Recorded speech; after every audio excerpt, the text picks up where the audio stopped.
Imagine walking into a photography studio in the 1870s expecting a nice, respectable portrait, something you could send to your mother, or display proudly on a mantel, or hide awkwardly when guests come over because you don't like how your ear looks in profile, and instead, when you get the final print, you discover that hovering just behind your shoulder is a ghost with soft edges, great cheekbones, and the unmistakable energy of someone who has not paid rent since. The Civil War. Welcome to an era in American history when photography was new. People were grieving, and absolutely everyone was ready to believe that the blurry, glowing blob floating behind Uncle Samuel in a studio portrait was actually Aunt Mildred saying hello from beyond the veil, and not, say, a second exposure, or the photographer sneezing dramatically while processing film in the dark. This, my friends, is Sleepy Dreamer in America, where we gently guide you to sleep by whispering about history's most ridiculous moments. Tonight, we settle into the warm, flickering candlelight of the 19th century, a time when people trusted photography the same way modern people trust Wi-Fi, completely, blindly, and with very little understanding of how it actually works. And nothing fueled this trust more than the Victorians' greatest hobby, communicating with the dead. They loved seances, mediums, table-rapping spirits, and absolutely anything involving ghostly correspondence. If there was even a microscopic chance that Grandma's spirit might knock twice to say she disapproved of your life choices, they were ready to dim the lights and hold hands. So, when photography arrived, magical, scientific, mirror-like photography, and someone claimed, oh yes, this machine can also capture spirits, people didn't hesitate. They said, finally, a way to get visual proof that ghosts are real and also surprisingly photogenic. This gave birth to one of the most gloriously unhinged trends in American history: spirit photography, the art of posing with dead people who were, in every sense, not actually there. It all began with William Mumler, a man who discovered, purely by accident, that if you double exposed a photograph, the faint image of someone else would appear, floating dreamily like an ectoplasmic intern unsure where to stand. And instead of saying, a technical mishap, Mumler instead announced, good heavens, I appear to have photographed a ghost. Call the newspapers. Fetch my top hat. We are about to be famous. Soon, people were lining up around the block, not for a portrait of themselves, but for a portrait of themselves plus any deceased relative they could emotionally guilt trip into appearing. And the best part, the ghosts always looked very calm, very serene, and extremely committed to standing directly behind the living subject, like an otherworldly photo bomber. And thus the age of spiritual photography began, an era where grief met capitalism, where blurry smudges became evidence, and where photographers across America suddenly discovered the lucrative potential of lightly smearing oil on a lens and calling it the presence of the beyond. But beneath the absurdity, there's something deeply human about it. The mid to late 1800s were a time of unimaginable loss, plagues, war, illness, unpredictable lifespans. People wanted comfort, hope, proof that their loved ones still existed, somewhere just out of view. And photography, This new and powerful technology offered a doorway, a promise, a soft whisper saying, "Look, they're still with you." Even if the they in question was actually a faint leftover exposure of a random person who'd wandered past the studio 3 days earlier. Tonight, we wander through that delicate, dreamy world where ghosts were crafted by chemicals, grief met gullibility, and the American public looked at obviously fake spirit photos and said, "Yes, that transparent floating woman is definitely my aunt." Incredible. So settle in, get comfortable, and dim the lights. We're stepping into the age when the line between photography and the paranormal became an enthusiastic scribble, and when ghosts were just another studio prop.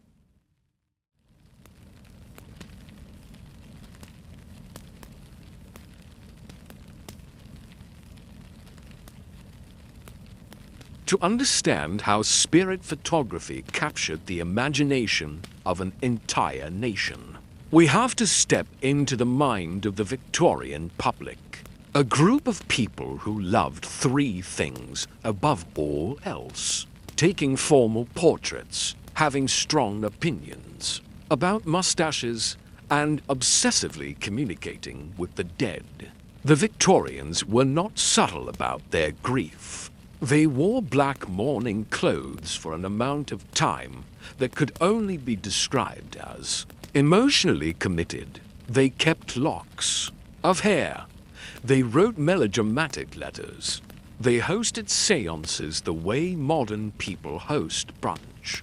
If a table didn't levitate at least once a month, they questioned whether they were truly living.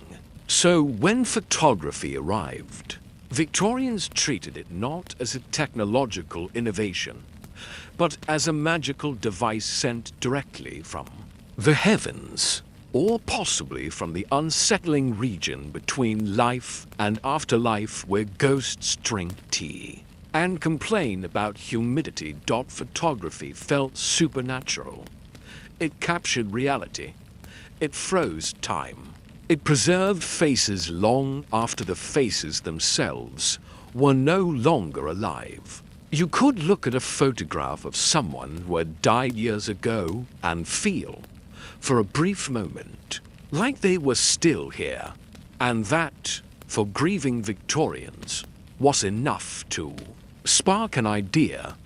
If a camera could capture the living, why couldn't it capture the dead? Enter William Mumler, spiritual photography's chaotic founding father. Before he became history's most unintentionally comedic fraud, Mumler was just a regular jewelry engraver with a hobby for taking self-portraits. As one does when the 1860s offers no television, no internet, and limited recreational options outside whittling and staring at trees. One day, Mumler took a self-portrait and noticed something strange in the background, the faint image of a woman. Instead of assuming, he simply forgot to clear an old glass plate, which is the photographic equivalent of leaving yesterday's leftovers in the microwave. Mumler came to a far more dramatic conclusion. This is obviously a ghost. Because when you want to be famous badly enough, every mistake looks like a sign from the afterlife. Word spread. People gasped. Newspapers whispered. Mediums nodded knowingly, as if they had been expecting cameras to start capturing the spirit realm any day now. And suddenly, Mumler became the most sought-after photographer in America. People flocked to his studio, grieving mothers, widowers, lonely souls, and curious skeptics who said, "I don't believe in any of this," while clutching their hats nervously just in case a ghost popped in to say hello. Clients sat for portraits, trying their best not to blink while wondering whether their dead relatives were adjusting themselves just out of frame. And Mama did what he did best. He double-exposed plates, smudged lenses, reused old negatives, and generally behaved like a man who had found the most profitable loophole in visual history. But here is the absurd brilliance of it all. The ghosts looked vaguely familiar, but never quite correct. They always hovered politely behind the living subject, shimmering softly, arms draped in ethereal fabric that suspiciously resembled curtains. Many ghosts wore expressions that said, "I am technically dead, but still deeply committed to this." Awkward photo session. Sometimes the ghosts were blurry. Sometimes the ghosts were suspiciously crisp. Sometimes the ghosts were very clearly someone else entirely. But Victorians didn't mind. They saw what they needed to see. Grief blurs logic. Longing creates belief. And photography, in its infancy, seemed too miraculous to be doubted. If the camera captured it, then it must be true. Families walked out of Mumler's studio clutching their portraits like precious relics. Evidence of love surviving death. Proof that their lost ones were still here, watching, protecting, photobombing gently from beyond. Even the great showman P.T. Barnum paid attention, not because he wanted a reading, but because he thought Mumler was so wonderfully fraudulent that he had to get involved. And when a man known for exhibiting mermaid corpses made of fish tails and papier match calls you a fraud, you know you're dealing with world-class theatrical deception.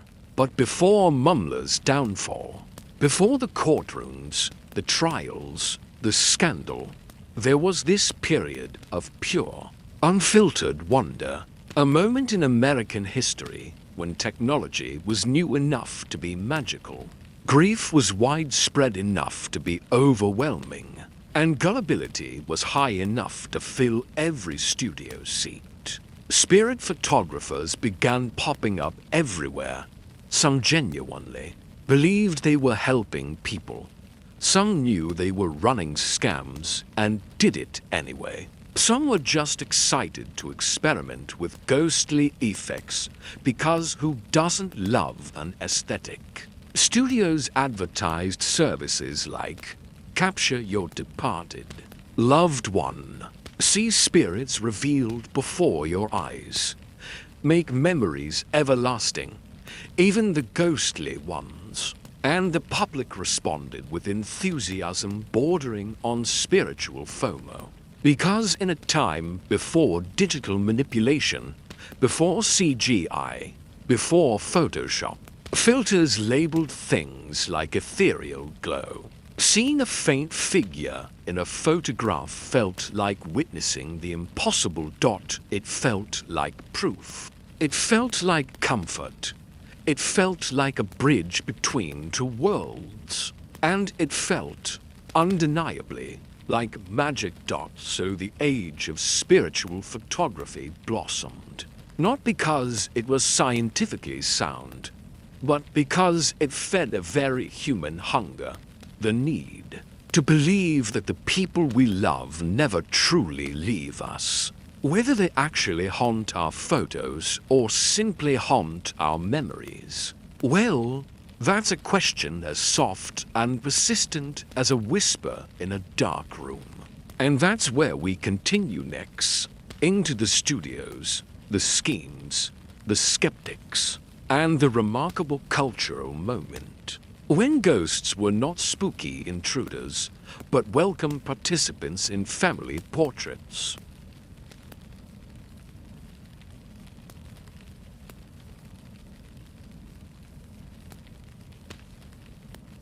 As spiritual photography exploded in popularity, the studios themselves evolved into a kind of surreal half-theater, half-laboratory. and half-grief counseling office, which is too many halves. But that's exactly the energy these places had. They weren't just photography studios. They were emotional amusement parks where hopeful customers paid to experience a fleeting reunion with the dead, captured neatly in a matte finish cabinet card. Imagine walking into one of these studios. The air always smelled faintly of chemicals, dust, and the quiet tension of people who desperately wanted to believe in miracles. The backdrop was usually a painted scene depicting something appropriately serene: a garden, a curtain, a column implying classical refinement, even though everything around it screamed controlled chaos. Chairs were ranged with overly dramatic intention, curtains draped everywhere, tables covered in mysterious props. And behind all of it stood the photographer, a figure who always looked slightly too excited for someone running a business built on grief.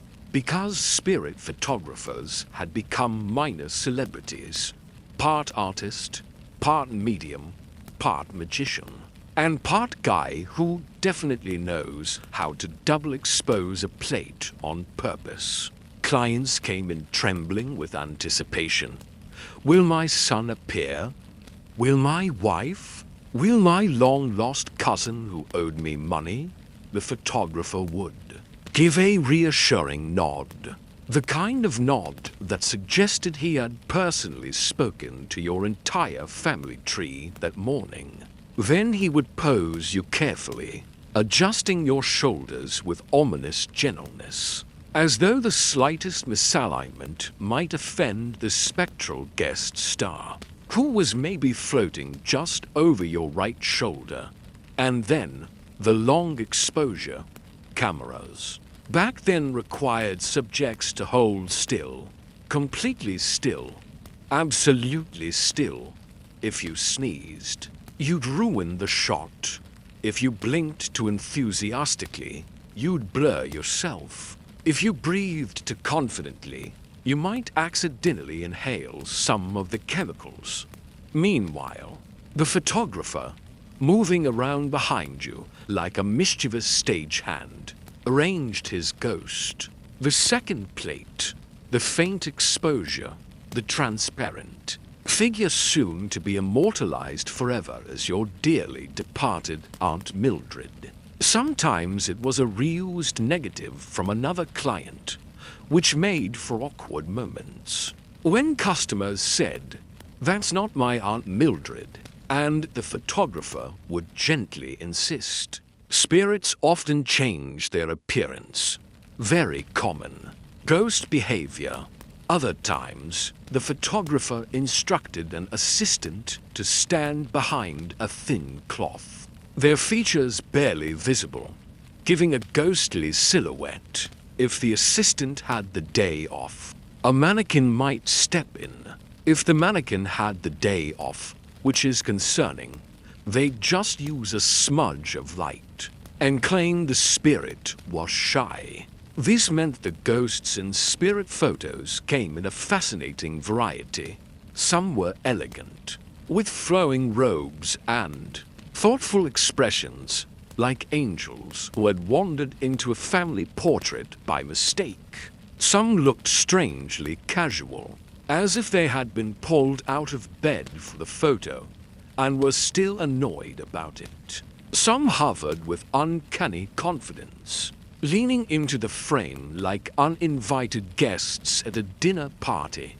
Some were blurry in a way that suggested the ghost was late and sprinted in at the last second dot, and customers loved it. Even when the ghost looked suspiciously like someone else's grandma. Even when the ghost's face appeared twice on the same negative. Even when the ghost seemed to have a suspiciously modern hairstyle. Even when the ghost was very clearly the photographer's unpaid intern wearing a lace curtain. Because grief played its own quiet tricks. The Victorians believed in spirits the way modern people believe in online reviews. Not always rationally, but with overwhelming sincerity. A faint shape in the background wasn't just a photographic artifact. It was hope, preserved in silver nitrate. Spirit photographers capitalized on this with absolute gusto. Some added artificial glowing halos. Some painted mist onto plates. Some layered multiple exposures until the final result looked less like a photograph and more like a paranormal group selfie. Others offered deluxe packages, 3 ghosts guaranteed, to living subjects plus 1 spirit companion, extra translucent effect for only 50 cents. Meanwhile, inside the studio, the entire recording session unfolded like a spiritual endurance test. Clients had to sit perfectly still while wondering whether the ghost was standing behind them. At that exact moment, breathing gently down their necks, sighing dramatically because seances were more fashionable than this. Photographers whispered instructions like, "Look slightly to the left. Perfect. The spirit enjoys that angle." Or, "Keep very still. The ghost is approaching slowly, slowly. Yes, excellent." And if the client's expression looked a little unsettled, that only made the final picture better. A slight wittiness in the eyes suggested awe, or fear, or the universal expression people make when they realize they've accidentally sat on something. Sticky dot the moment the print emerged. Clients leaned in with desperate excitement, scanning every inch of the photograph for the beloved form of the person they hoped to see. And there it was, a ghostly figure, a faint outline, a translucent face smiling gently as though from another realm. The client would gasp, whisper a name, and press the photo to their chest with trembling hands. It didn't matter if the image was an accident, or a trick, or a smudge that vaguely resembled a disappointed librarian. It was a connection, a bridge, a comfort, a memory made solid. Spirit photography offered a different kind of immortality, not literal, but emotional. Not proof of the afterlife, but proof that humans longed for it deeply enough to embrace ambiguity with open arms. And in this era of swirling emotions, dimly lit studios, and enthusiastic photographers smudging lenses with calculated artistry, ghosts became less like terrifying phantoms and more like surprisingly cooperative portrait subjects. A strange time, a tender time, a completely absurd time, and yet entirely human. Because whenever the world filled with grief and uncertainty, people didn't just look to science or logic. They looked to photographs and hoped the dead might look back.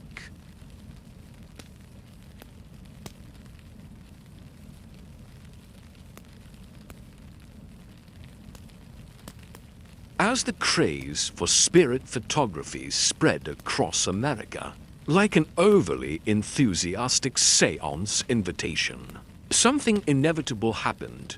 The photographers got bolder, much bolder. One might even say recklessly bold, the kind of boldness only possible in an era when people trusted the camera more than they trusted their own eyes. Studios began competing with each other, each one promising better ghosts, clearer ghosts, bigger ghosts, ghosts with improved personality, ghosts who didn't just hover, but posed.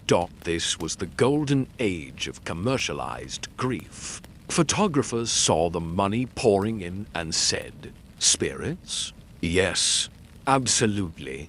We have plenty. You want a ghost with your portrait? We can get one in 15 minutes or less. It was like fast food. But with the dead, everyone wanted in professional mediums, ambitious amateurs, people who had never touched a camera before, but felt deeply connected to the supernatural marketplace. Some studios began guaranteeing spectral results. Some offered custom ghosts, which raised questions about how customizable a dead person should be.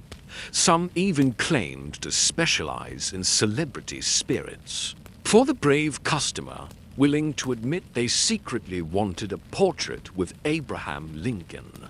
And as with any booming industry, scandals were inevitable.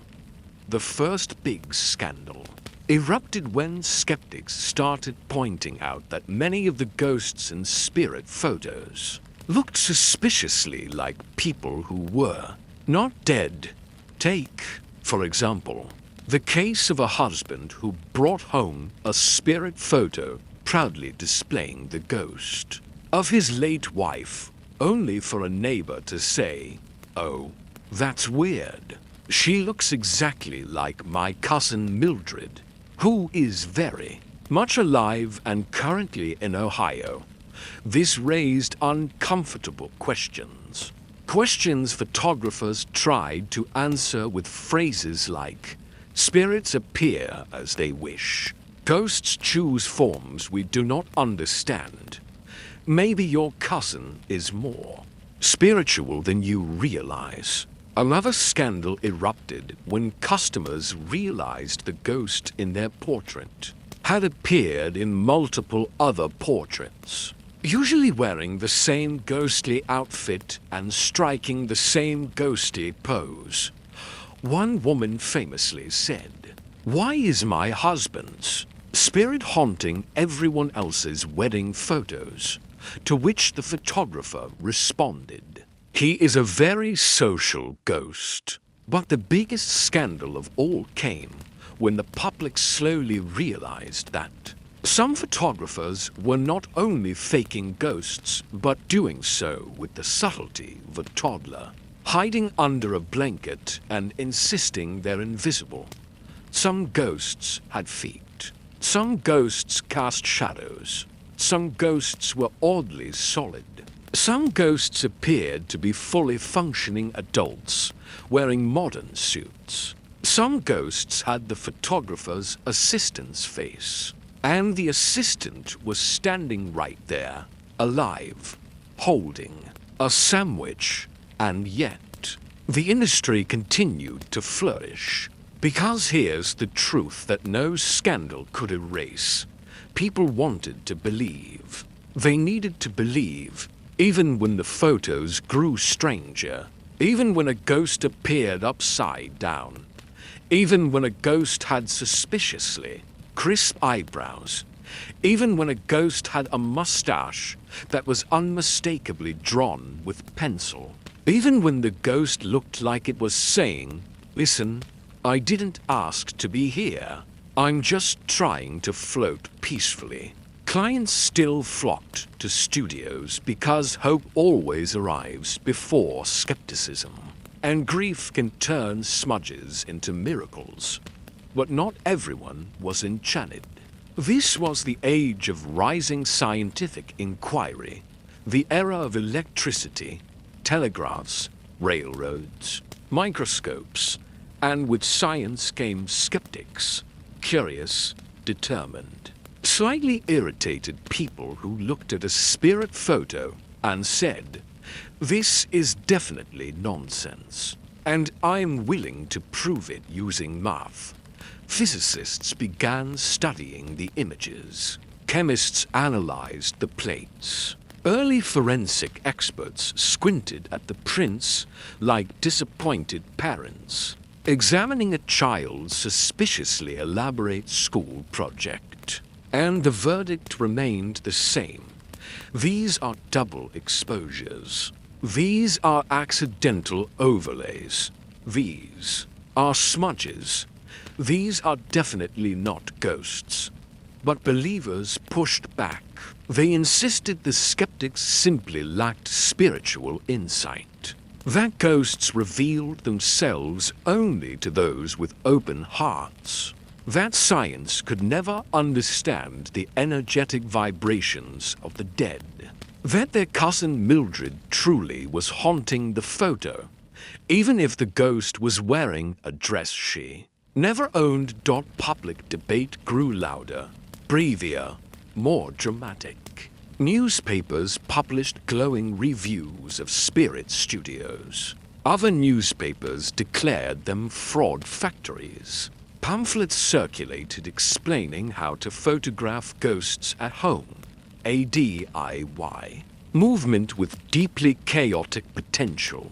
Meanwhile, spirit photographers continued producing images with the confidence of men who knew the afterlife was excellent for business. This tension between belief and skepticism reached a fever pitch with the photographers themselves. Some doubled down. Some embraced the mystical aesthetic, adding more mist, more floating faces, more dramatic lighting. Others began hosting séances inside their studios, combining theatrical lighting, spirit wrapping, and photography into one extravagant production.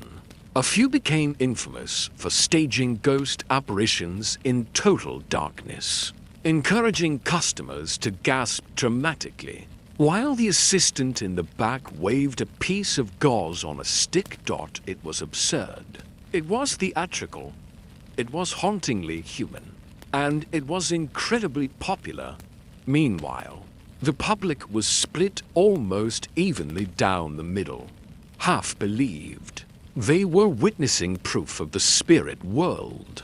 Half believed they were witnessing the world's most expensive photo editing mistakes. And in the middle stood the photographers, juggling lenses, superstition, grief, artistry, and profit, while pretending they held the keys to the afterlife. It was only a matter of time before the tension boiled over.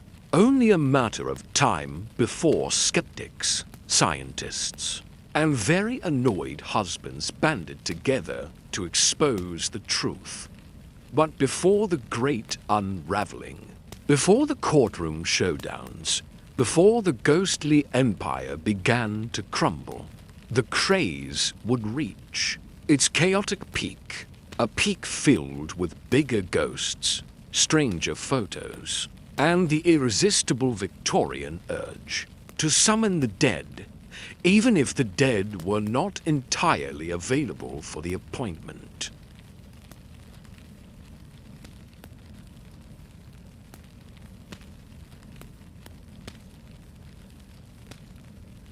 The golden era of spirit photography, with all its shimmering ghosts and translucent relatives and extremely confused studio assistants, could not last forever.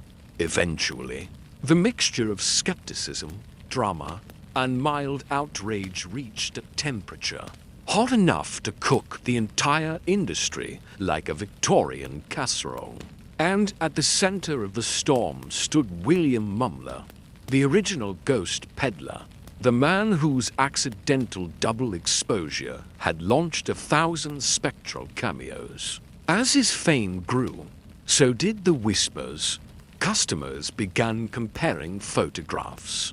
Newspapers began raising eyebrows. A few unfortunate people recognized their ghost relatives in the background of other clients' photos. The final straw came when Mumler produced the most infamous ghost portrait of his career, a grieving widow standing proudly with the misty figure of her deceased husband behind her. Except her husband was also seen walking around town the following week, alive and healthy, carrying a bag of flour. When confronted, Mumler explained, perhaps the spirit of her husband simply chose to appear in his physical form. which is Victorian for "Look, I don't know what to tell you.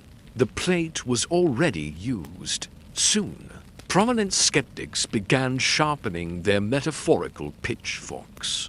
Leading the charge was P.T. Barnum, a man so committed to debunking Mumler that he temporarily stepped away from selling tickets to see a one-eyed goat that he absolutely swore was a dragon. Barnum testified against Mumler in court, which is poetic in the way only history can be. A known hoaxer calling out another hoaxer for hoaxing harder than him. The courtroom was packed. Journalists sat elbow to elbow, waiting for something ghostly to happen. Photographers hovered nearby, hoping to capture a spirit hovering behind the judge. The prosecution presented example after example of reused negatives, identical ghosts, and spirits who bore unfortunate resemblance to very alive people. They even brought in photographers who explained, with expert seriousness, how double exposures worked. The judge listened, the jury nodded. Mumler sweated gently, like butter left in the sun. But then something unexpected happened. Despite the evidence, despite the duplicated ghosts, the suspicious blurriness, the repeated spectral mustaches, the court could not prove, beyond all doubt, that Mumler intended to commit fraud. And so, in one of history's most entertaining anticlimaxes, he was found not guilty, a verdict. That meant, yes, this is a scam, but we can't legally prove it. Mostly because photography is still sort of magic and nobody understands any of it. Still, the scandal destroyed Mumler's reputation. His business collapsed. No one wanted spirit photos from a man who had just spent months being roasted publicly by the loudest circus operator in America.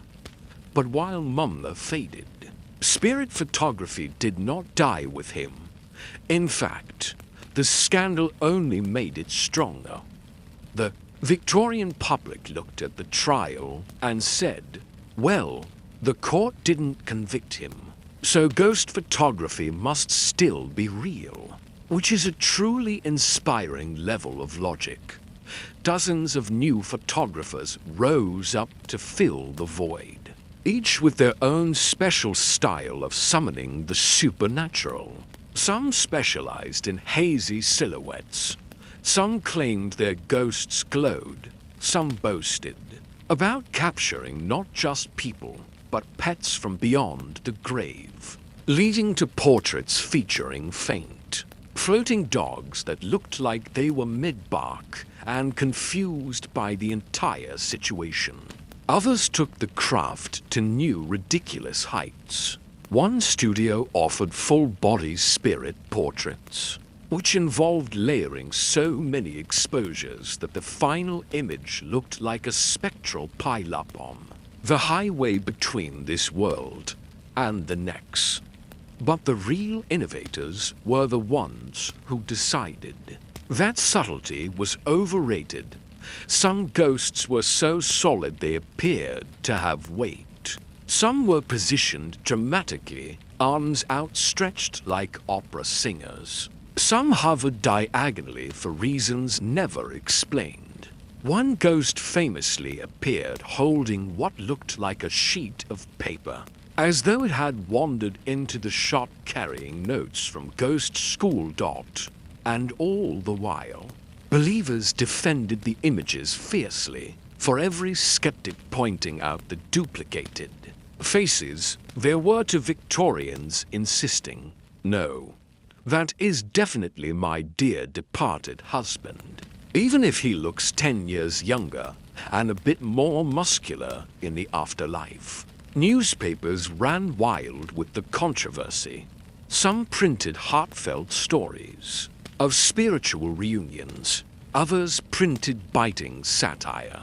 One particularly snarky journalist wrote, If spirits continue appearing in photographs at this rate, the afterlife will require appointment scheduling. Meanwhile, scientists across the country tried their best to remain calm while explaining, repeatedly, that ghostly effects were the result of exposure times, light leaks, or plates recycled by photographers who couldn't afford new supplies. But the demand didn't stop.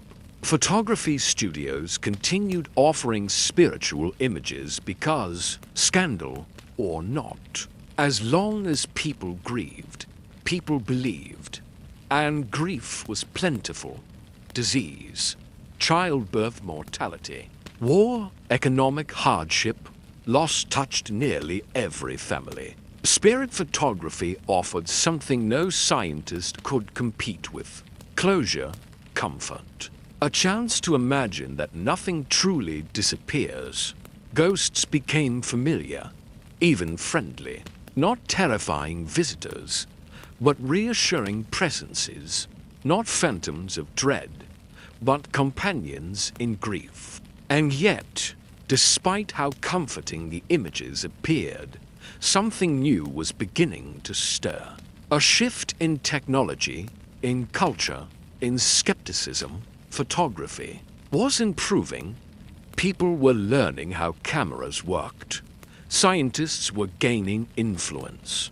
And the public was slowly, very slowly, beginning to question whether the glowing woman in their portrait might not be Aunt Mildred at all, but merely a smudge with ambition.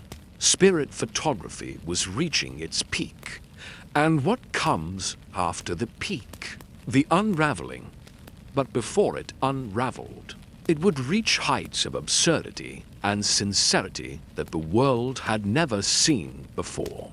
Ghosts would get bolder, photographers would get stranger, and the Victorians would continue lining up for portraits with their dearly departed, entirely unaware that the golden age of spiritual illusions was gently beginning to crack.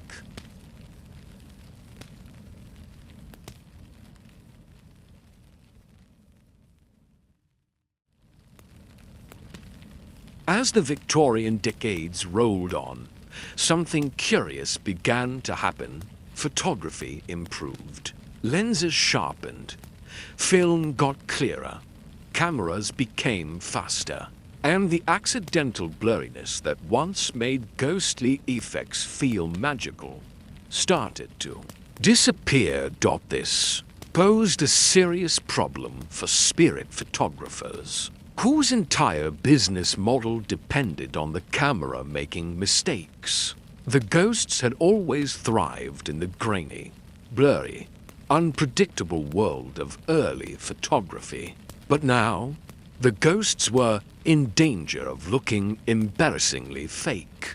Imagine trying to convince someone that a faint smudge is their dead grandmother, when the rest of the picture is sharp enough to count the threads in their collar.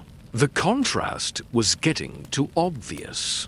Spirits began looking less like supernatural beings and more like Photoshop layers placed badly by someone who had never seen a computer dot. And so, spirit photographers began to panic, quietly, elegantly, Victorian style. This meant dabbing their foreheads with handkerchiefs and saying things like, "The spirits are becoming elusive," when what they really meant was, "Oh no, these new cameras are snitching on us." But while technology was improving, skepticism was also gaining cultural momentum. More scientists were emerging, more forensic thinkers, more people who insisted on using critical thought, which, frankly, had never been spirit photography's strong suit.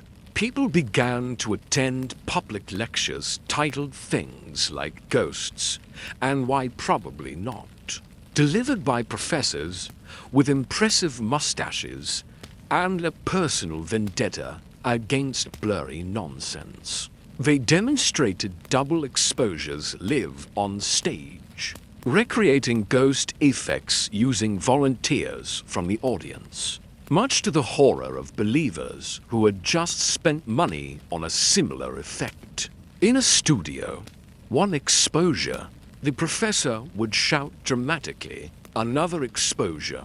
Behold, a ghost." The audience gasped. Spirit photographers seethed. Ghosts, presumably, floated around somewhere thinking, "We worked hard for centuries to be scary, and now this?" Meanwhile, magazines started publishing guides explaining how to make your own ghost photos at home. This did not help the credibility of the industry. When people realized their 6-year-old could smear a plate with oil and recreate the exact same effect as the professional spiritualist photographer, the magic started to fade. But while rational minds were sharpening their knives, the true believers doubled down on faith. Belief is a stubborn thing.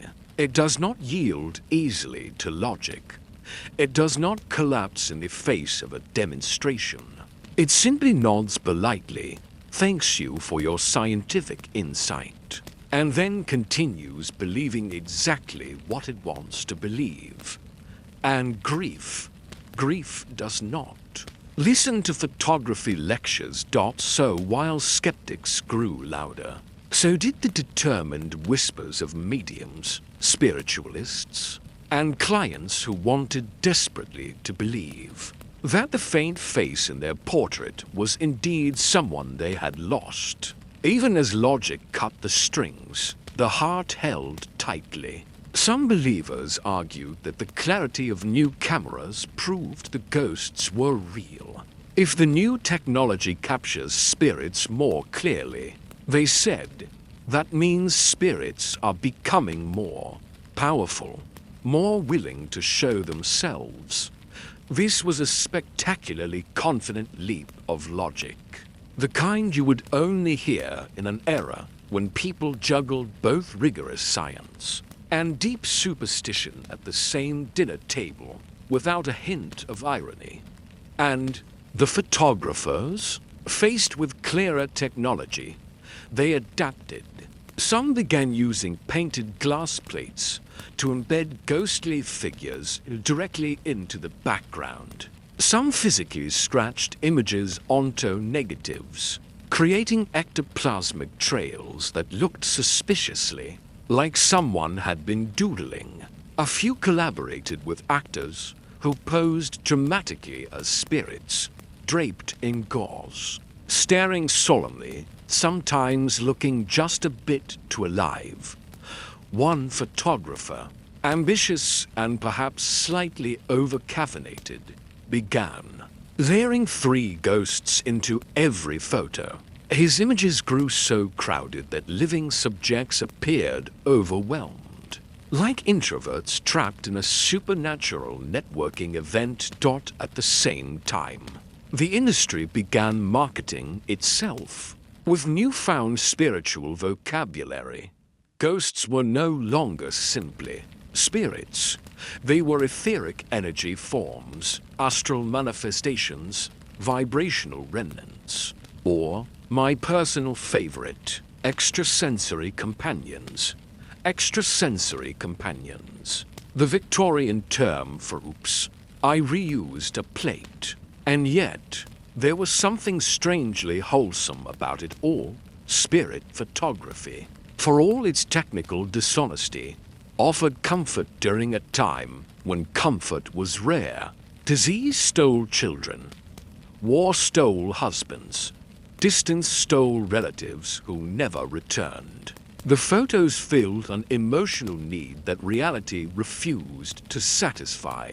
Even skeptics sometimes softened, quietly admitting that the idea of a spirit lovingly hovering behind a grieving parent was, well, nice, even if it was just a smudge.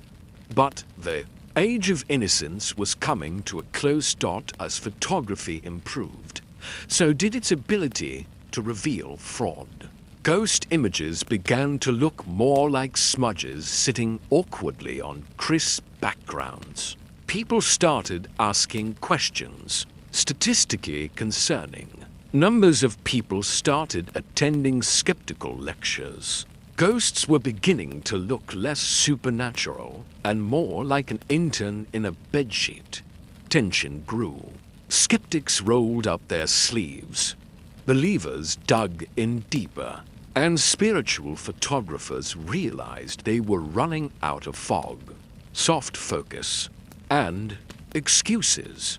But before the industry could collapse entirely, before its absurdity became impossible to ignore, genius or chaos stepped in. Because technology was evolving, new cameras were emerging, new tricks would soon be discovered, and the world was about to enter its next strange phase of ghost obsession. Not quieter, not smaller, just different. And spirit photography, it wasn't fading, it was transforming. The ghosts were about to get weirder.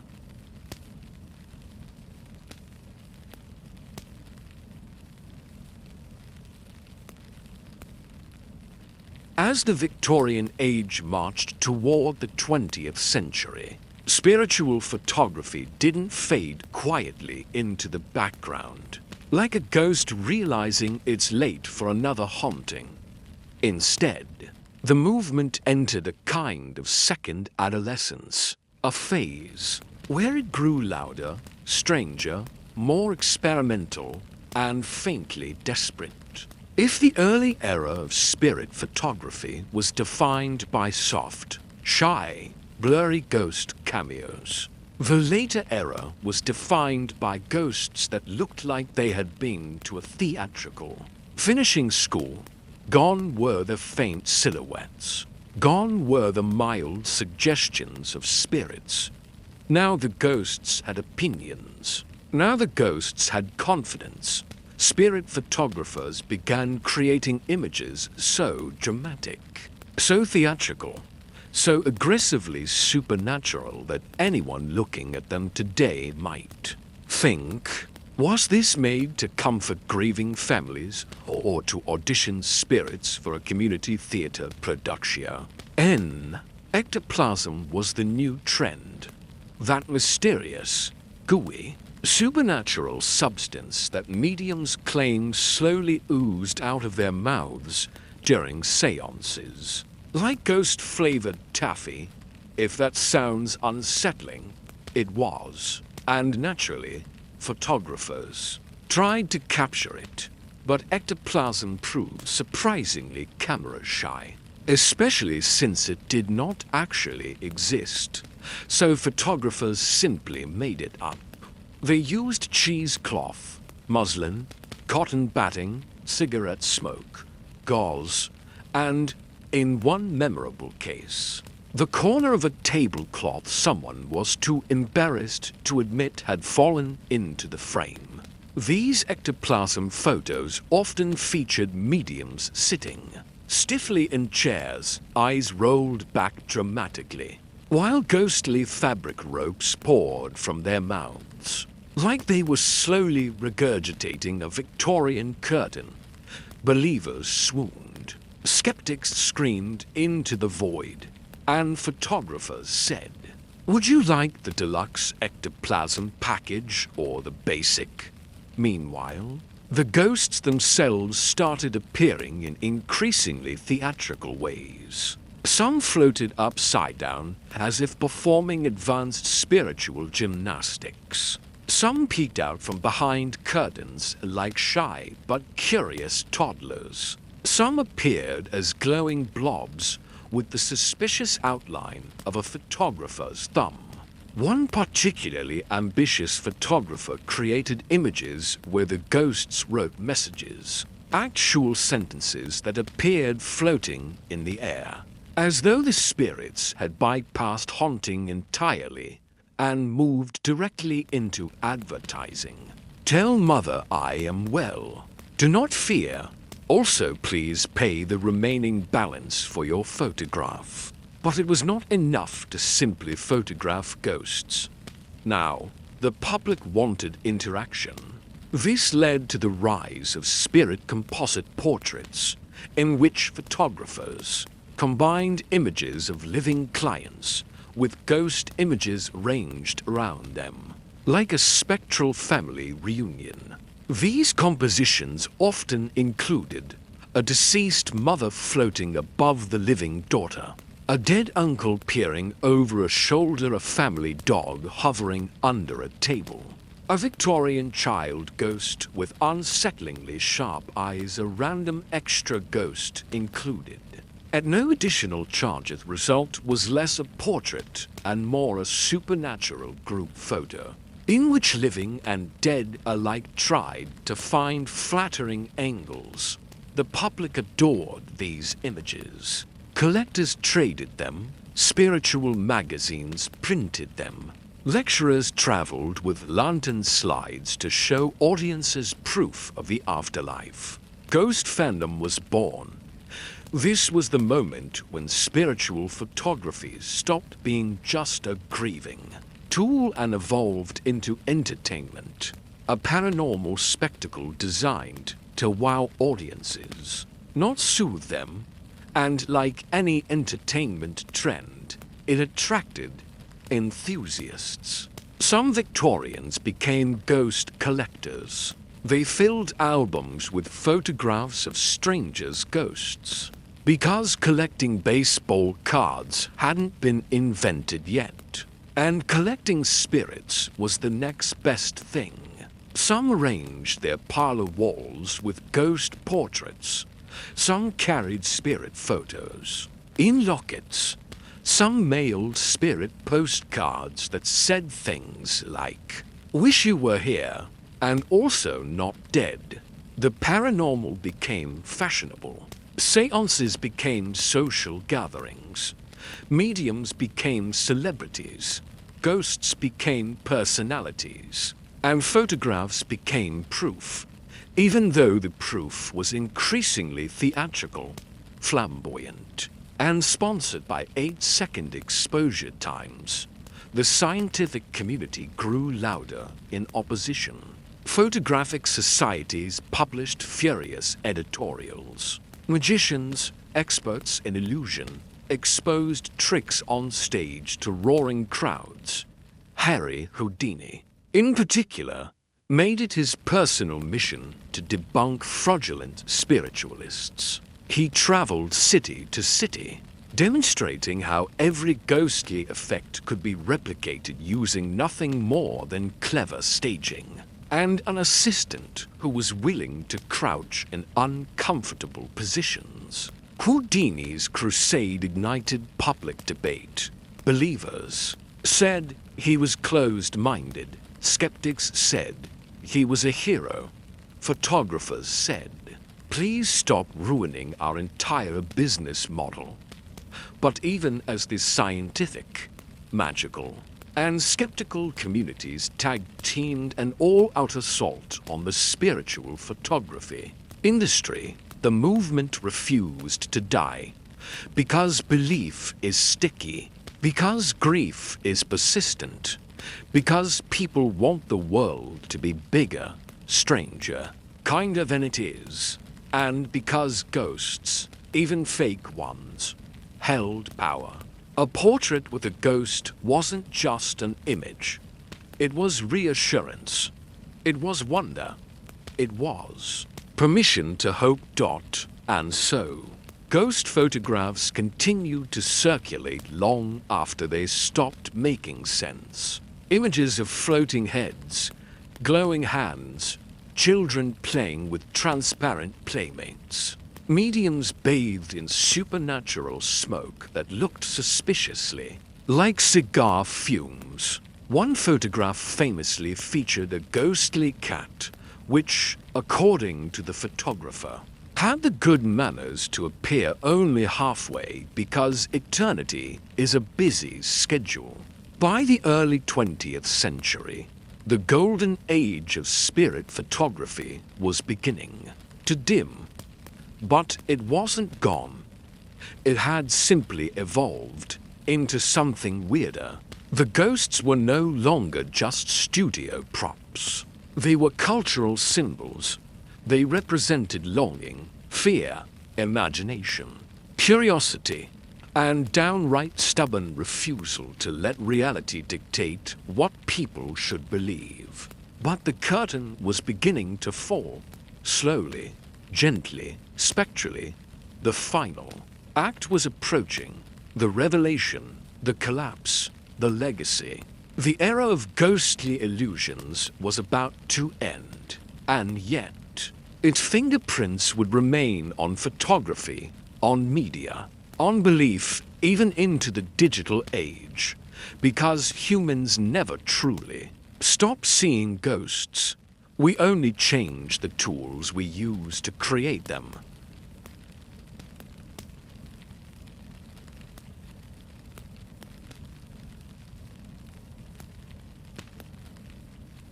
By the time the early 20th century arrived, the curtain was slowly falling on the grand theatrical performance known as spiritual photography. The stage lights were dimming, the ectoplasm was drying, the ghost assistants were taking off their gauze capes, and somewhere in a dark room a photographer whispered, "Maybe we should finally stop double exposing grieving people."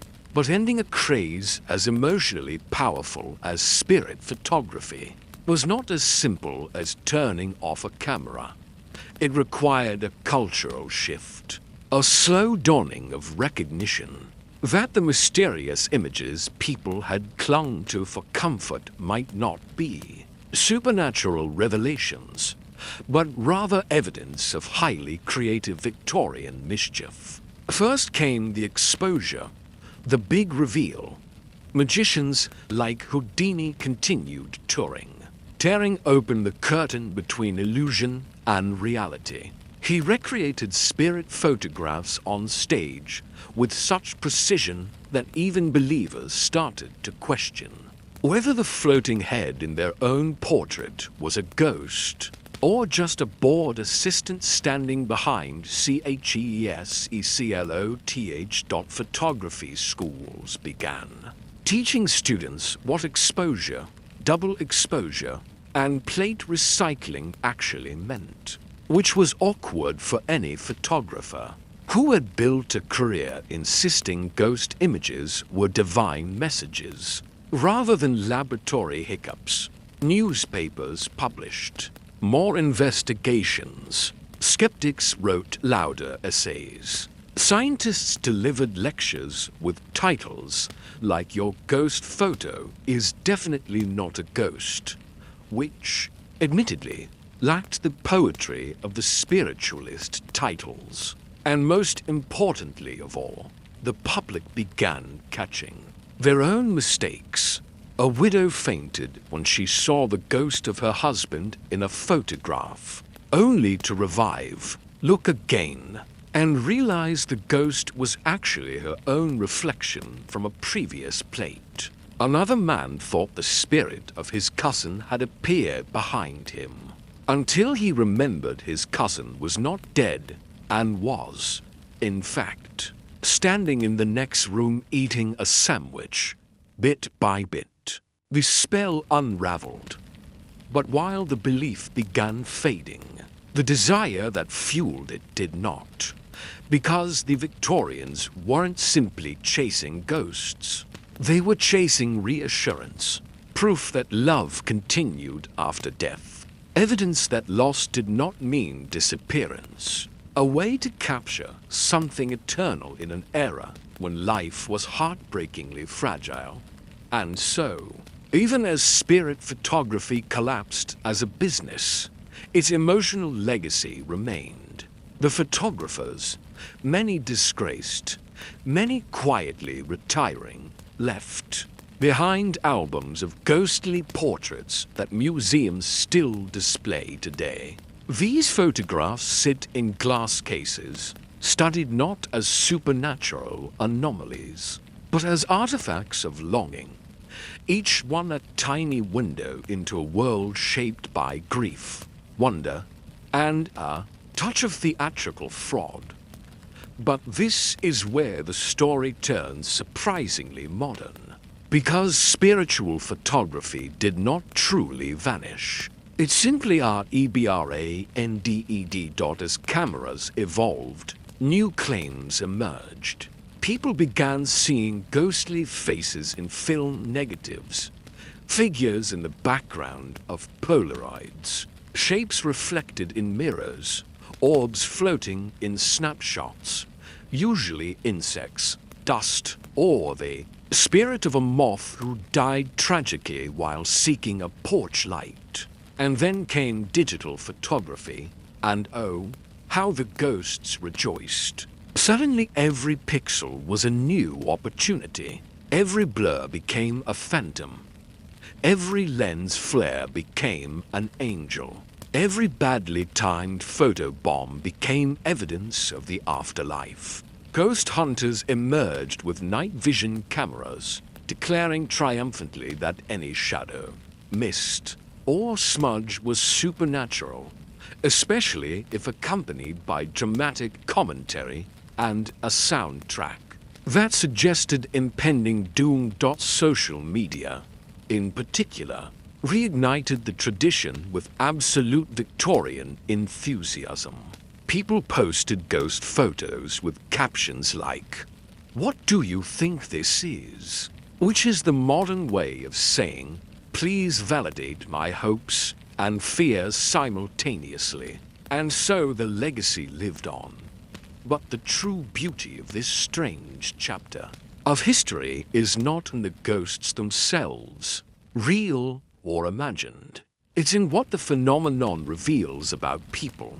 Spirit photography was never just about trickery. It was about yearning, about the overwhelming need to make sense of loss in a world full of uncertainty, about using new technology to reach backward toward the past, about making the invisible feel visible. It was a reminder that behind every blurred face, behind every misty figure, behind every photograph labeled mysterious spirit, there was always a human trying to understand something deeply emotional, even today. When we know more about photography than the Victorians ever dreamed, when we understand exposure, pixels, sensors, and optics, people still see ghosts in photos, not because ghosts are there, but because grief still is. The Victorians may have been hilariously wrong about ectoplasm, blithely overconfident about double exposures, and extremely generous in their willingness to accept that a floating curtain was someone's dead. But they were also profoundly human. And in their blurry, dramatic, ghost-filled portraits, they left us more than a strange photographic fad. They left us a map of the human need for connection, stretched across the border between life and whatever comes after. So tonight, as you drift toward sleep, imagine a dim 19th century photography studio, the smell of chemicals in the air, a soft glow of lantern light, a client sitting nervously, a photographer preparing plates, and behind them, not a ghost, just the quiet hope that someone they loved might still be near. A hope so powerful that it created an entire art form, an entire industry, an entire cultural movement. The ghosts themselves were never real, but the longing that summoned them absolutely was. And that, more than any fading silhouette, is the part of spirit photography that lingers softly, gently, like a transparent shape in the background of memory.